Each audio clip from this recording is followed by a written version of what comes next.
지장경의 1장과 마지막 장은 단순한 시작과 끝이 아니다.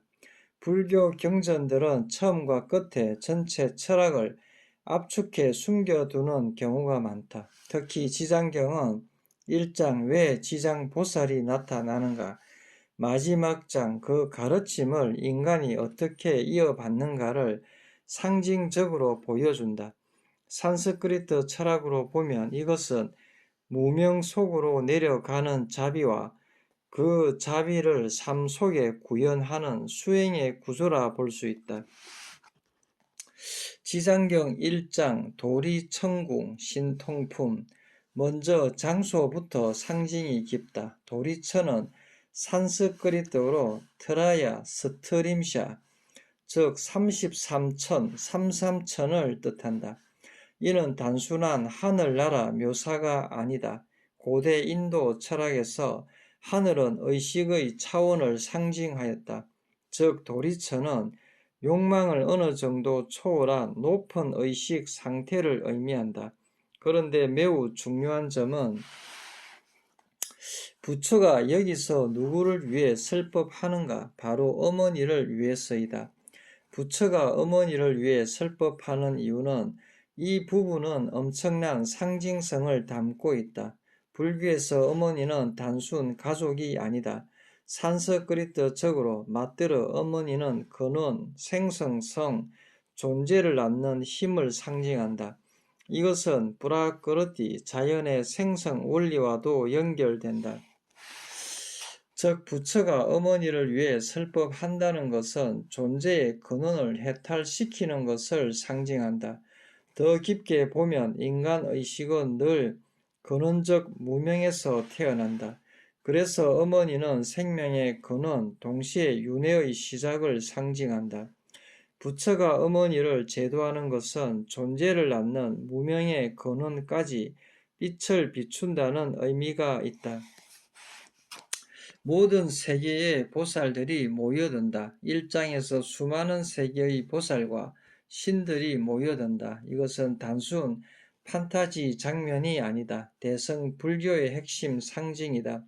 산스크리트 철학에서 우주는 로카, 세계, 다투, 차원, 치타, 의식이 서로 연결된 구조로 이해되었다. 즉 수많은 세계의 존재들이 모인다는 것은 모든 의식 차원이 하나의 진리 안에서 연결된다는 뜻이다. 이는 화엄 철학과도 통한다. 하나의 존재의 변화가 전체 우주와 연결된다는 것이다. 지장보살의 서원 1장에서 핵심은 역시 이것이다. 중생이 다 제도되기 전에는 성불하지 않겠다. 산스크리트 철학으로 이것은 보디치타, 보리심의 극치요, 마하가루나, 대자비의 선언이다. 일반 수행자는 내가 해탈하겠다를 목표로 삼는다. 그러나 지장보살은 모든 존재가 함께 깨어나기 전엔 나도 완성되지 않는다고 말한다. 이는 개별 자아가 허상이라는 공순야타의 철학과 연결된다. 왜냐하면 만약 모든 존재가 서로 연결되어 있다면 나만의 구원은 완전할 수 없기 때문이다. 즉 타인의 고통은 곧 나의 고통이라는 자각이 지장보살의 핵심이다. 지옥의 진짜 의미 1장부터 이미 지옥 이야기가 계속 나온다. 그러나 산스크리트 수행 철학에서는 지옥, 나락가를 단순 장소로만 보지 않았다. 오히려 분노, 죄책감, 탐욕, 절망, 정오에 갇힌 의식 상태를 의미한다. 그래서 지장보살은 지옥으로 들어간다. 이것은 인간 내면의 가장 어두운 층까지 자비가 들어간다는 상징이다.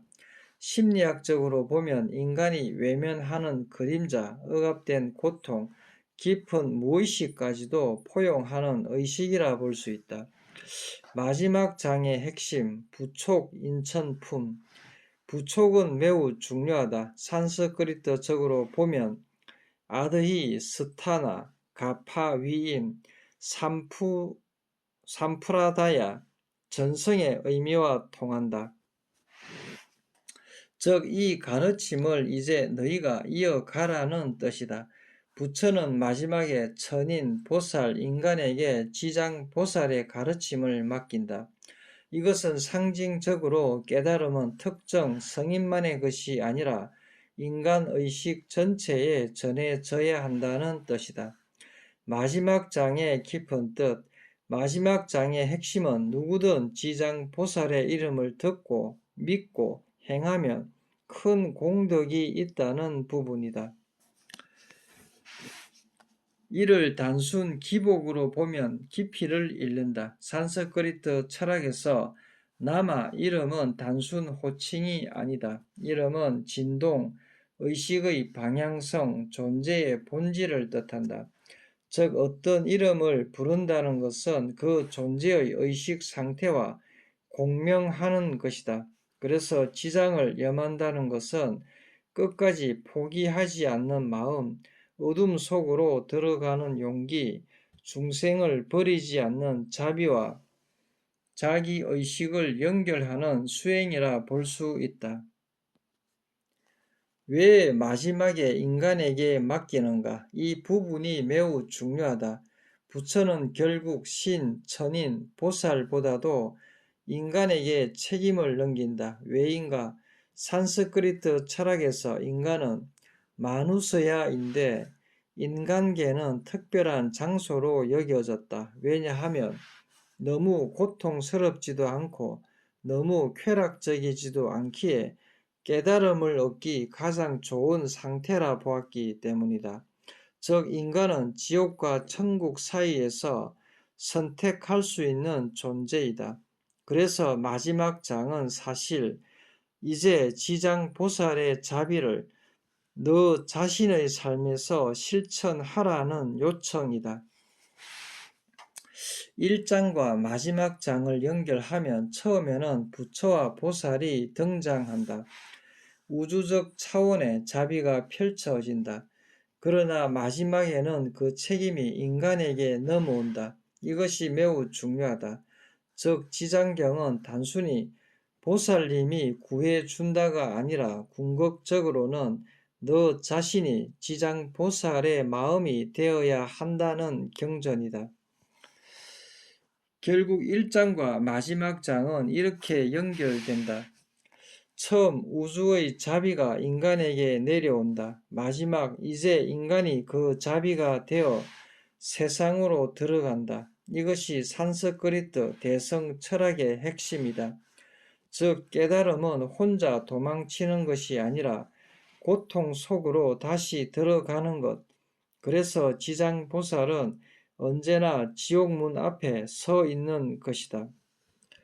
그것은 가장 어두운 곳까지 포기하지 않는 의식의 상징이기 때문이다.